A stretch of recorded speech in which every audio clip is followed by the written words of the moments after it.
गया जिला प्रशासन द्वारा अतरी प्रखंड के डिहुरी पंचायत के ग्राम डिहुरी में शनिवार को जन संवाद कार्यक्रम का आयोजन किया गया। कार्यक्रम का उद्घाटन जिला पदाधिकारी त्यागराजन एस.एम. ने दीप प्रज्वलित कर किया। इस दौरान ग्रामीण विकास विभाग, स्वास्थ्य विभाग, शिक्षा विभाग सहित सभी विभागों के अधिकारी मौजूद थे। साथ ही लोगों को सरकार द्वारा चलाई जा रही योजनाओं की जानकारी दी गई और उनका फीडबैक लिया गया। DM Tyagarajan SM. ने कहा कि कई लोगों तक सरकार द्वारा चलाई जा रही योजनाओं की जानकारी नहीं पहुंच पाती है, जिस वजह से वो उसका लाभ नहीं उठा पाते हैं। ऐसे में इस कार्यक्रम के जरिए सरकार द्वारा जो योजनाएं चलाई जा रही हैं, वह धरातल पर सही रूप से संचालित हो रही है या नहीं, इसकी जानकारी भी ली गई। वहीं लोगों ने अपनी समस्याओं और शिकायतों को संबंधित विभाग के पदाधिकारियों के समक्ष रखा, जिसका निबटारा किया गया। साथ ही जमीनी मामलों को लेकर डीएम के समक्ष अपने बातों को रखा।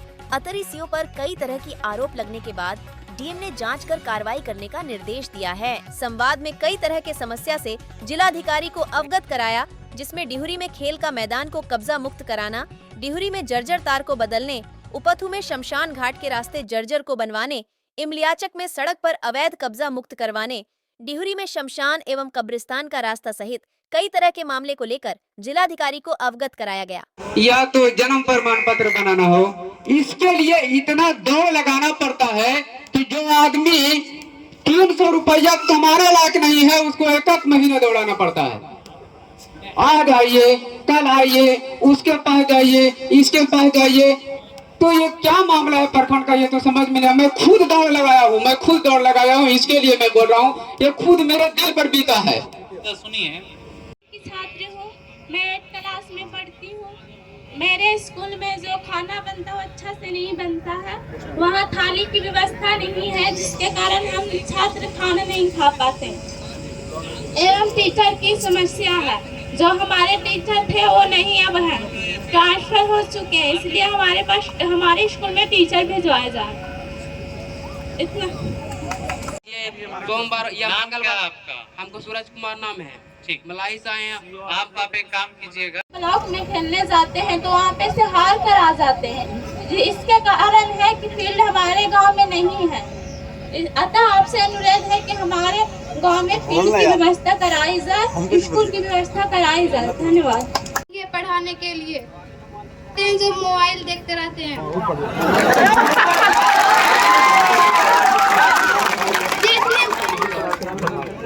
जितने मौसमी फल लिखा हुआ वो उतना चीज नहीं कर पाते हैं। नहीं, 1000 फीट नाला का जरूरी है और पीसीसी का जरूरी है।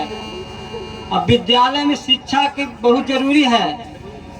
नालायकन का पढ़ाई लिखाई सुधार होता है और गरीबों का भी पढ़ाई नहीं होता लेकिन का, इसका सुधार किया जाए।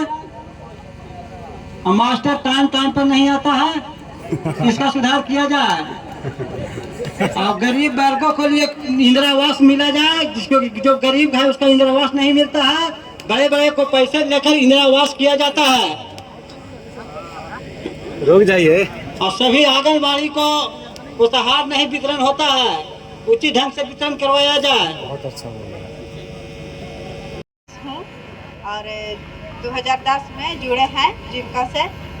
तो पहले हम लोग नहीं जुड़े थे, तो पैसा के कोई ऐसा जरूरी रहता था तो कर्जा लेते थे। 10 रुपये सैकड़े या 5 रुपये सैकड़े, 100 रुपया में मिलता था। वहाँ से लेकर हम लोग काम करते थे, तो बहुत हालत गंभीर होता था देने में, चुकाने में। इसीलिए हम लोग के गांव में जब जीविका आया है, शमशान घाट और कब्रिस्तान जाने का रास्ता इतना खतरनाक है कि सबके द्वारा जांच कर लिया जाए। समस्या है, मेरे गांव में एक बड़की आहर है, उसमें पिछले कई दशक से मिट्टी का काटने का काम नहीं हुआ है। और अब किसी कारण से उपेक्षा हुआ और वाटर लेवल मेरे गांव का बहुत नीचे चला गया था। यहाँ पर जनसंवाद हुई सर, क्या कुछ यहाँ पे कार्रवाई की? देखिए, जनसंवाद कार्यक्रम में जो इतने सालों में गांवों में और सब जगह जो बदलाव आया है, चाहे वो सड़क का मामला हो, बिजली का मामला हो, शिक्षा, स्वास्थ्य, गांव का समृद्ध कराने के लिए जो व्यवस्थाएं, नली गली नल जल का काम किया गया है, इन सब योजनाओं के बारे में लोगों को जानकारी दी गई है और लोगों से भी जो भी समस्याएं हैं वो सुनी गई है और आकांक्षाएं समझी गई है और इसके जो भी और आवेदन भी कई आवेदन प्राप्त हुआ है और इस सब को समीक्षा करके जो आवश्यक कदम उठाना है।